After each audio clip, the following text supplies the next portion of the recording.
experience the effects of yet another energy crisis. রাজনীতি আর মাতৃত্ব দুটো দায়িত্ব একসঙ্গে সামলানো যে সম্ভব তারই এক ব্যতিক্রমী দৃষ্টান্ত দেখালেন এক নারী মন্ত্রী। মাত্র 3 মাস বয়সী সন্তানকে কোলে নিয়েই অংশ নিলেন ইউরোপীয় ইউনিয়নের গুরুত্বপূর্ণ জলবায়ু বৈঠকে। Good timing, Adam.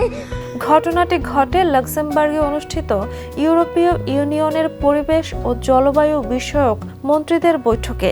সেখানে সুইডেনের 30 বছর বয়সী জলবায়ু ও পরিবেশ মন্ত্রী রোমিনা পোরবোখতারি নিজের শিশুকে সঙ্গে নিয়ে উপস্থিত হন। জানা গেছে এই প্রথম কোনো শিশু এমন বৈঠকে আনুষ্ঠানিক পরিবেশে অংশ নিল।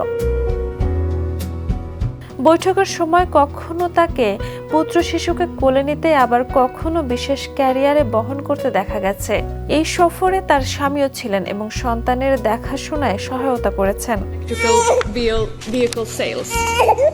রোমিনা জানিয়েছেন তিনি মূলত সুইডেনের উদার পিতৃত্ব মাতৃকালীন ছুটি ব্যবস্থার বাস্তব চিত্র তুলে ধরতে এমন সিদ্ধান্ত নিয়েছেন।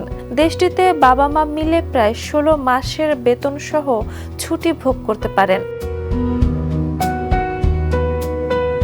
শিশুকে নিয়ে বৈঠকে যোগ দেওয়ার এই দৃশ্য সামাজিক মাধ্যমে বেশ প্রশংসা কুড়িয়েছে। Jhuma Mridha, the news.